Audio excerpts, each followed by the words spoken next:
Hello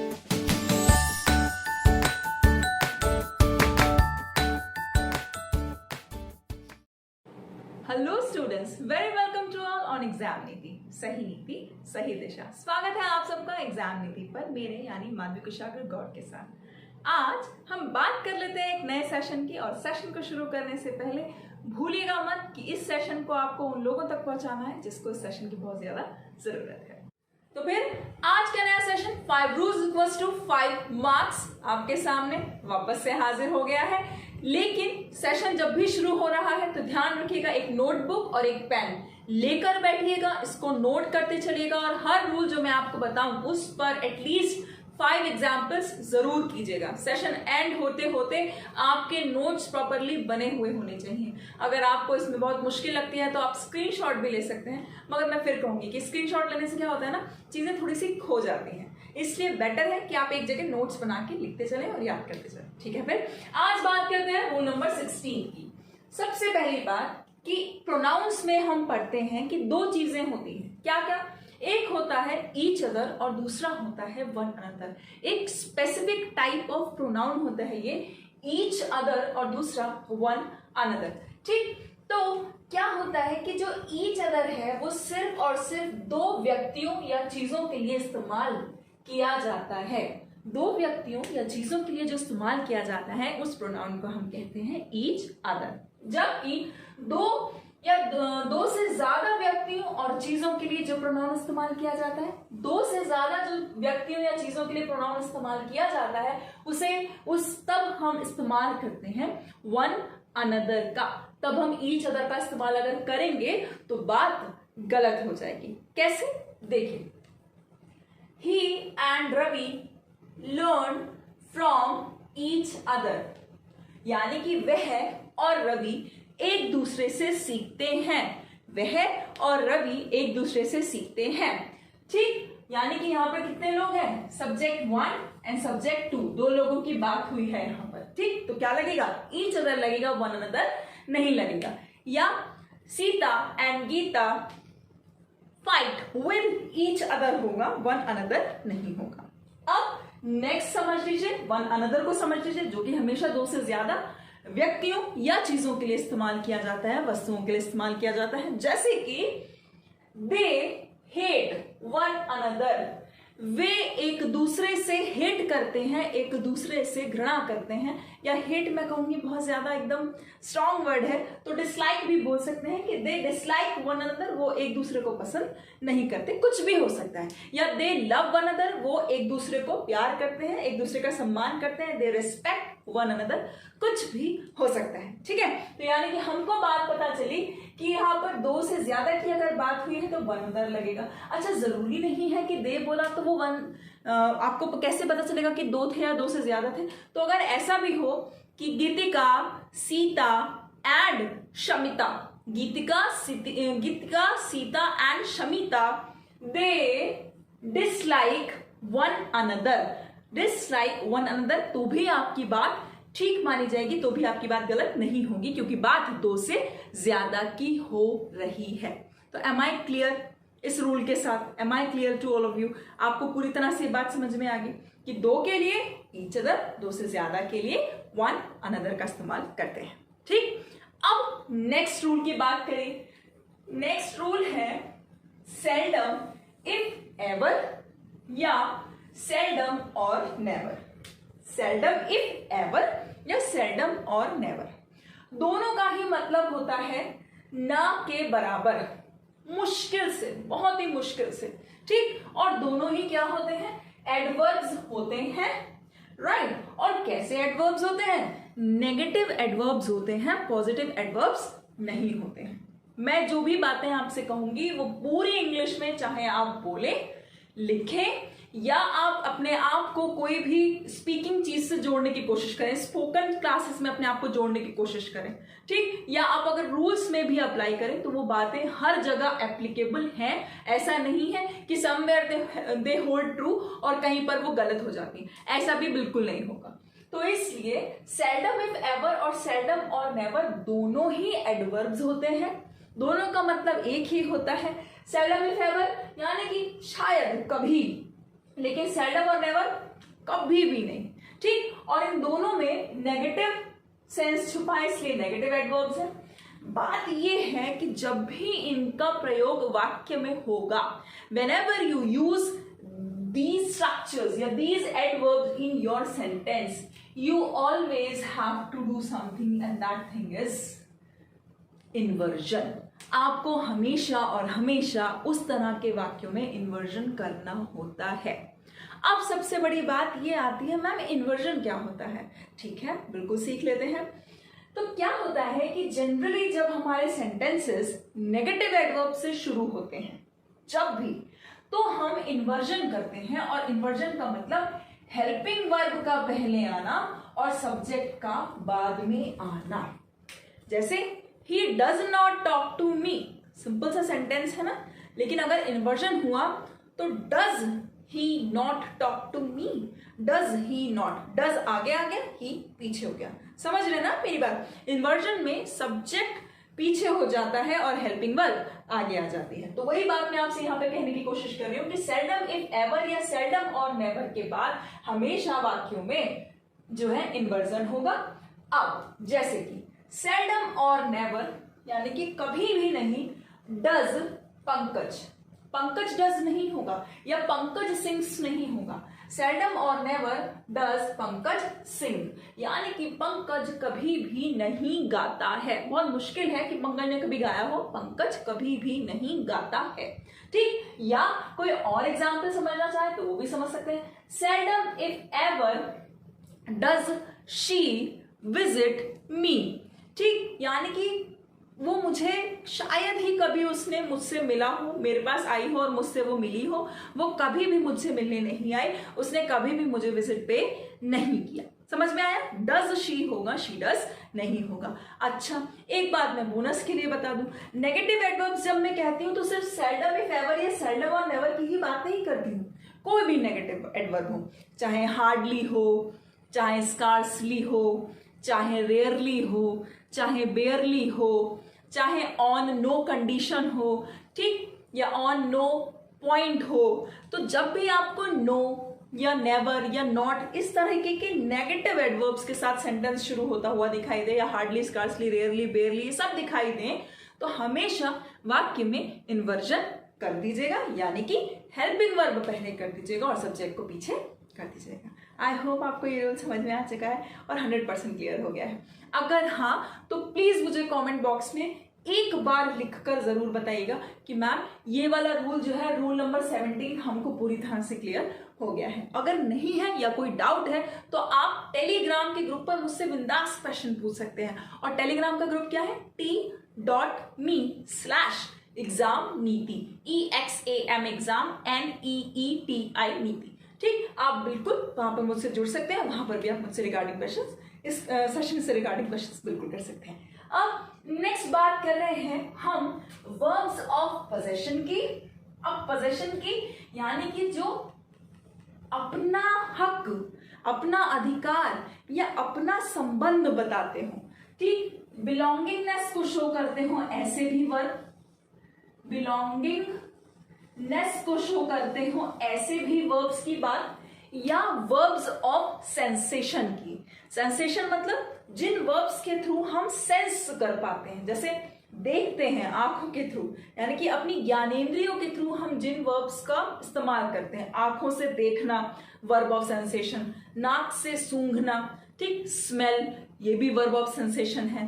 कानों से सुनना, हियर, ठीक, ये भी वर्ब ऑफ सेंसेशन है। तो वर्ब ऑफ सेंसेशन की बात हो, चाहे वर्ब्स ऑफ पोजेशन की बात हो, किसी चीज का अपना होना या उस पर अपना अधिकार होना या अपना संबंध होना, या जब आप बिलोंगिंगनेस की बात करते हैं, तो ऐसे कोई भी वर्ब हो तो उनके बाद कभी भी उस फॉर्म में आईएनजी नहीं लगता है।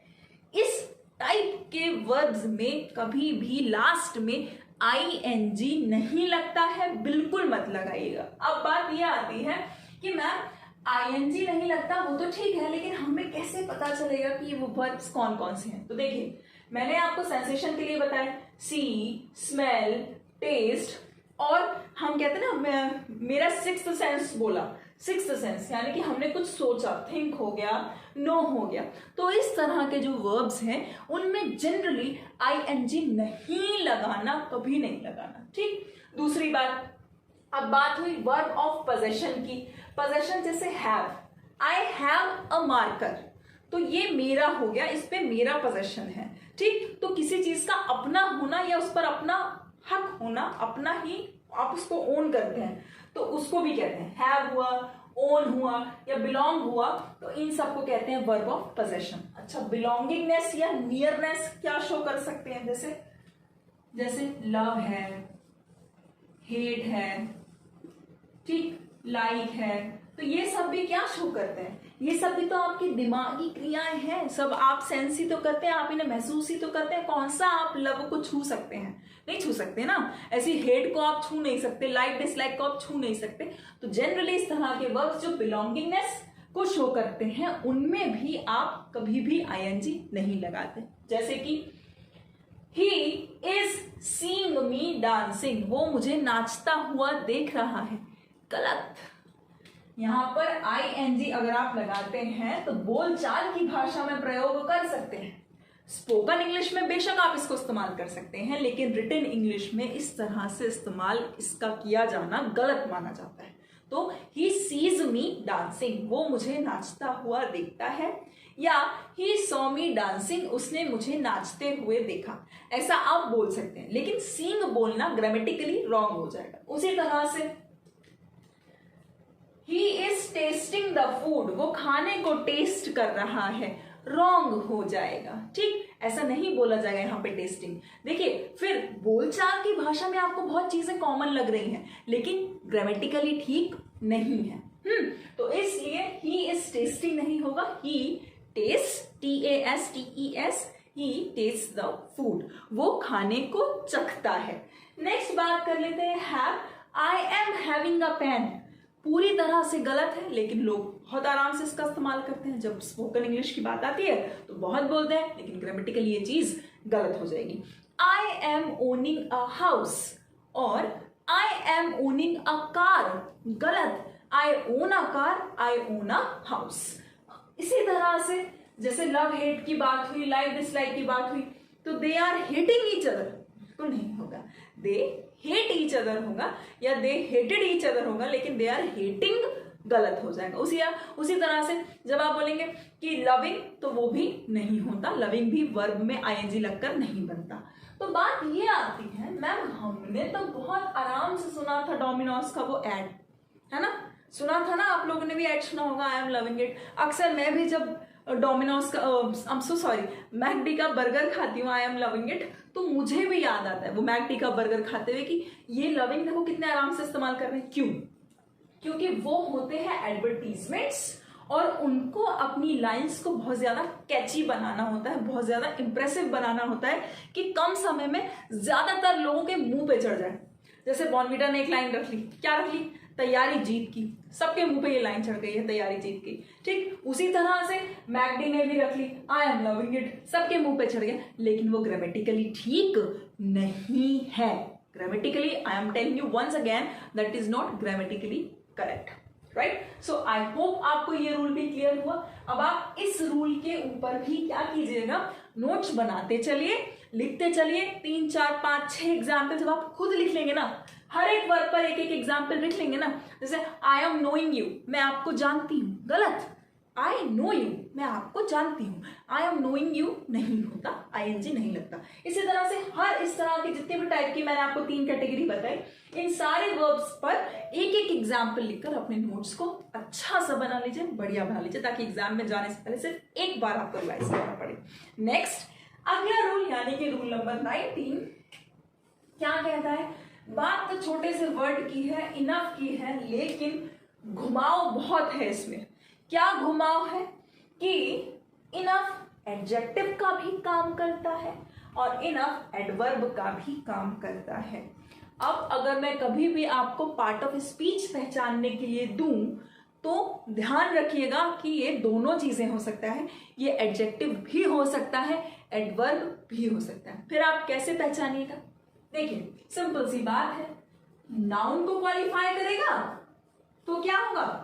एडजेक्टिव होगा, है ना, और वर्ब दूसरे एडवर्ब, कंजंक्शंस, अगर इनको क्वालिफाई करेगा तो फिर क्या होगा, तो फिर होगा एडवर्ब। ये चीजें क्लियर हो जानी चाहिए। अगर नाउन को क्वालिफाई करेगा, नाउन प्रोनाउन को, तो एडजेक्टिव होगा, लेकिन वर्ब दूसरे एडवर्ब या पूरे के पूरे एक सेंटेंस को क्वालिफाई कर देगा, पूरे के पूरे कंप्लीट सेंटेंस को ही अगर वो क्वालिफाई कर देता है तो उसको कहते हैं भाई हम क्या, एडवर्ब। चलो इतना तो समझ में आ गया। अब एक बार सेंटेंस में यूज करके और देख लेते हैं, ताकि जब कभी भी क्लोज टेस्ट में फिल करने के लिए आए तो हम गलत पार्ट ऑफ स्पीच समझ के इसका इस्तेमाल गलत तरह से नहीं करें। कैसे, देखिए, I found him intelligent enough to answer my question. मैंने उसे इतना इंटेलिजेंट समझा कि वो मेरे क्वेश्चन का आंसर दे सकता है। मैंने उसको इतना इस लायक समझा, इतना इंटेलिजेंट समझा कि वो मेरे क्वेश्चन का आंसर दे सकता है। अब इंटेलिजेंट क्या होता है भाई, इंटेलिजेंट क्या होता है, एडजेक्टिव। क्या होता है इंटेलिजेंट, एडजेक्टिव। और एडजेक्टिव को क्वालिफाई जो वर्ड कर दे वो क्या बन जाता है, वो बन जाता है सिंपली एडवर्ब। तो देखिए, वर्ब को क्वालिफाई कर दे, दूसरे एडवर्ब को क्वालिफाई कर दे, किसी एडजेक्टिव को क्वालिफाई कर दे, या पूरे के पूरे सेंटेंस को क्वालिफाई कर दे, अभी हमने पढ़ा, उसको हम क्या कहते हैं, एडवर्ब कहते हैं। चलिए, तो ये भी बात हो गई कि भाई यहां पर तो काम कर रहा है वो एडवर्ब का। अगला सेंटेंस देखते हैं, मैम वो भी तो बताइए कि एडजेक्टिव की तरह काम कहां करते हैं। हाँ बिल्कुल, वो भी समझते हैं। देखिए, the T has enough sugar. Enough sugar, sugar क्या है भाई, एक मटेरियल का नाम। तो नेमिंग वर्ड्स ही तो हैं पूरी दुनिया में, किसी भी चीज का नाम जो हु, व्हाट और हुम का रिप्लाई कर दे, क्या कहलाते हैं भाई, नाउन कहलाते हैं। तो चाय में बहुत ज्यादा क्या था, व्हाट का आंसर कर दिया, शुगर और जिंजर टुडे। आज चाय में बहुत ज्यादा चीनी और बहुत ज्यादा अदरक थी, ठीक, तो उसने कहा चाय में अदरक थी, हैज की जगह बल्कि हैड भी कर सकते हैं कि आज थी, today the tea had enough sugar and ginger today, या the tea had enough sugar and ginger today. आज चाय में बहुत ज्यादा वो और चीनी और जिंजर थी, ठीक है, बात सही है। तो यहाँ पे नाउन को क्वालिफाई कौन कर रहा है, एडजेक्टिव कर रहा है। क्यों, क्योंकि नाउन को क्वालिफाई करने वाले वर्ड्स क्या कहलाते हैं, एडजेक्टिव कहलाते हैं, इसलिए यहाँ पर ये इनफ बन गया एक एडजेक्टिव। यहां पर ये एडवर्ब की तरह काम नहीं कर रहा है। आई होप आपको ये रूल भी समझ में आ गया और क्लियर हो गया। अगर आप इन रूल्स को सीख रहे हैं तो मैं एक बार जरूर कहूंगी कि शेयर प्लीज कर दीजिए उन लोगों तक जो IBPS PO की तैयारी कर रहे हैं या IBPS RRB PO 2020-2021 को टारगेट करके चल रहे हैं, उन तक प्लीज ये सेशन जरूर पहुंचा दीजिए। नेक्स्ट और लास्ट, कलेक्टिव नाउन्स की अगर मैं बात करूं, कलेक्टिव नाउन्स समूहवाचक संज्ञा, जहां से एक पूरे ग्रुप का बोध होता है, ठीक, पूरा का पूरा ग्रुप का बोध होता है।